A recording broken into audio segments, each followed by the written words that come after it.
In the corridors of Washington, under the shadow of bureaucracy and the weight of legacy, a new decree has been stamped into motion. A decision not whispered but declared with full intention.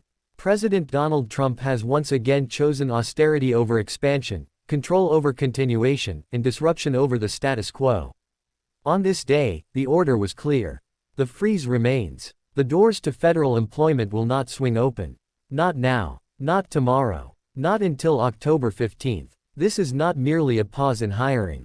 It is a political thunderclap echoing through every federal department, every agency, every cubicle still waiting to be filled.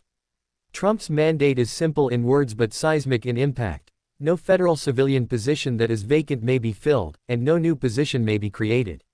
There will be no exceptions. Only exemptions carved out by law or in the rare instances where necessity forces a hand. This isn't the first time. In January, the hiring freeze began. In July, it was extended. And now, it is extended once more, a move to solidify the president's blueprint for what he calls a leaner, more efficient federal government.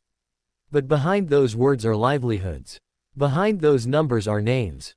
And behind this policy is a vision of government stripped down, re-engineered, and remodeled according to a doctrine of budget cuts, downsizing, and private sector mimicry. The Department of Veterans Affairs stands as the emblem of this transformation. Once staffed with 484,000 employees, it now operates with 17,000 fewer. 17,000. Gone through retirement, resignations, and attrition. And yet, the target hasn't been met. By September 30th, they aim to shrink by another 12,000.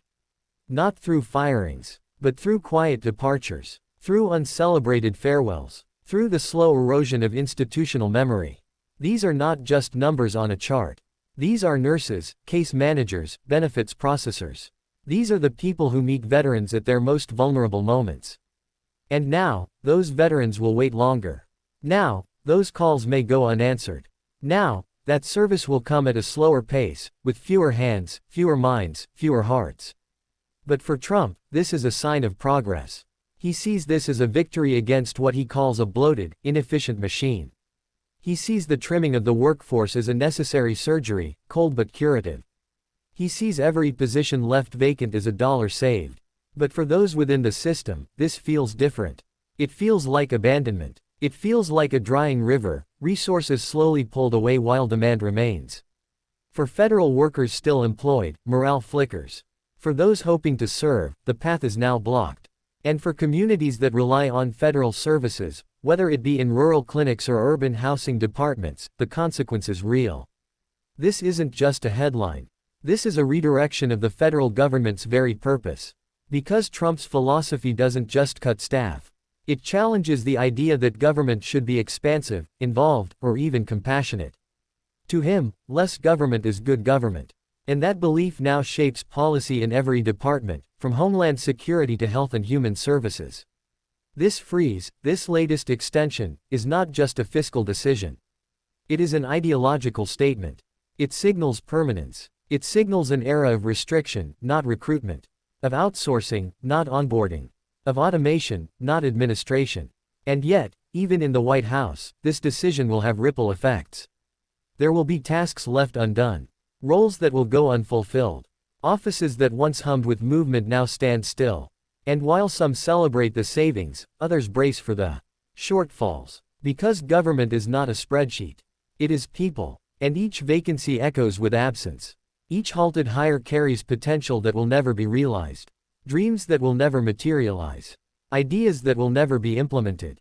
And all of it is now frozen in place, by an order from the top. Trump did not issue this order in secrecy. He did not disguise it behind a curtain of bureaucracy. He issued it boldly, proudly. To him, this is a triumph. To many others, it is a warning. A warning that the workforce of the nation is being reshaped not by investment, but by subtraction. Not by growth, but by retreat. And as the calendar inches toward October 15th, the chill of this freeze grows deeper.